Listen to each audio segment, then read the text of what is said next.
अस्सलाम वालेकुम, welcome to my YouTube channel Aastha Bano.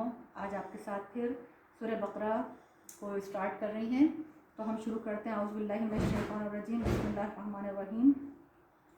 ये आयत नंबर 21 है।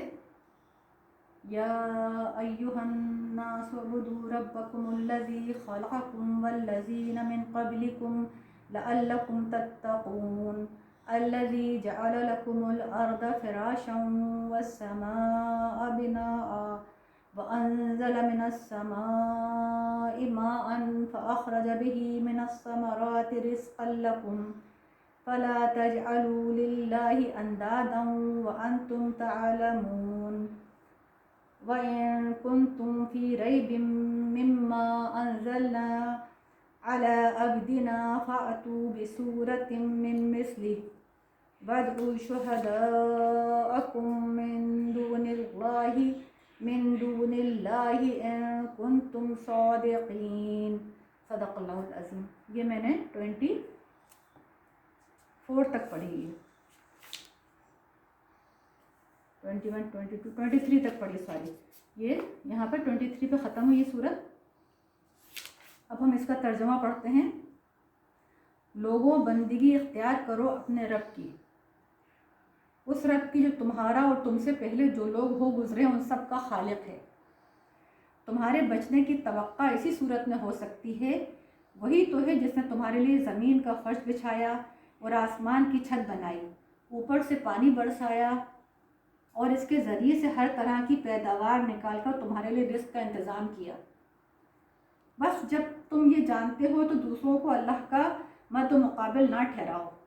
और अगर तुम्हें इस अम्र में शक है कि ये किताब जो हमने अपने बंदे पर उतारी है ये हमारी है या नहीं, तो इसके मानिंद एक सूरत ही ले आओ, एक सूरत ही बना लाओ। अपने सारे हमनवाओं को बुला लो, एक अल्लाह को छोड़कर बाकी जिसकी चाहो मदद ले लो। अगर तुम सच्चे हो तो ये काम करके दिखाओ। ये इसका तर्जुमा है जो मैंने आपका भी पढ़ा है। अब मैं इसकी तफसीर आपसे बयान करती हूँ। अगरचे कुरान की दावत तमाम इंसानों के लिए आम है, मगर इस दावत से फ़ायदा उठाना या ना उठाना लोगों की अपनी आमदगी पर है और इस आमदगी के मुताबिक अल्लाह की तौफीक पर मुनहसर है। यानी इसके लिए अल्लाह की तौफीक भी होना चाहिए। तो हमें ये दुआ करना चाहिए कि हमें अल्लाह ताला इस पर अमल करने की तौफीक दे, तो हम कर सकते हैं। लिहाजा पहले इंसानों के दरमियान फ़र्क करके वाज़ेह कर दिया गया है कि किस किस्म के लोग इस किताब से रहनुमाई और फ़ायदा हासिल कर सकते हैं और किस किस्म के लोग नहीं उठा सकते।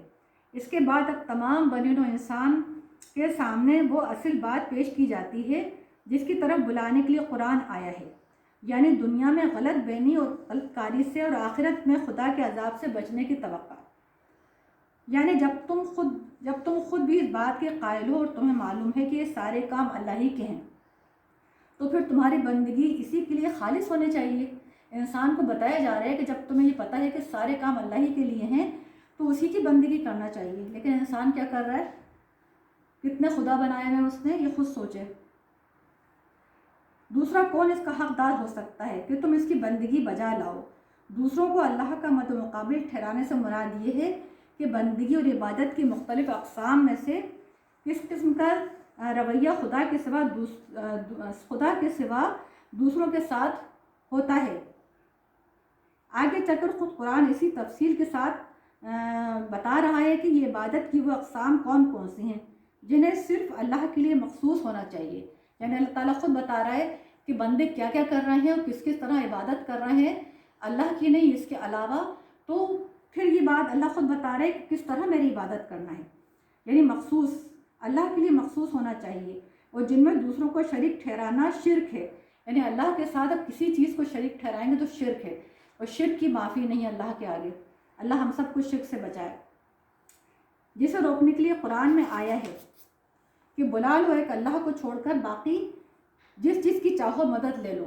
यानी अल्लाह ताला ने चैलेंज किया है कि तुम अल्लाह ताला को छोड़कर बाकी जिसकी चाहे मदद ले लो। अगर तुम सच्चे हो तो ये काम करके दिखाओ। यह एक्चुअल में मुनाफिकीन के लिए कहा जा रहा है जो फिलवाक़े अभी भी मौजूद है इस दुनिया में और उस वक्त भी थे। तो ये उनके लिए कहा जा रहा है कि अगर तुम सच्चे हो तो अल्लाह ताला के अलावा तुम किसी और को मदद के लिए बुलाओ, اور یہ کام کر کے دکھا دو. تو ہم اس کو یہیں پر اب ختم کرتے ہیں، انشاءاللہ کنٹینیو کریں گے کل.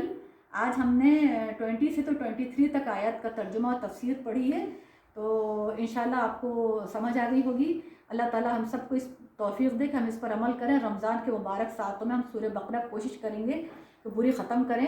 السلام علیکم ورحمۃ اللہ وبرکاتہ.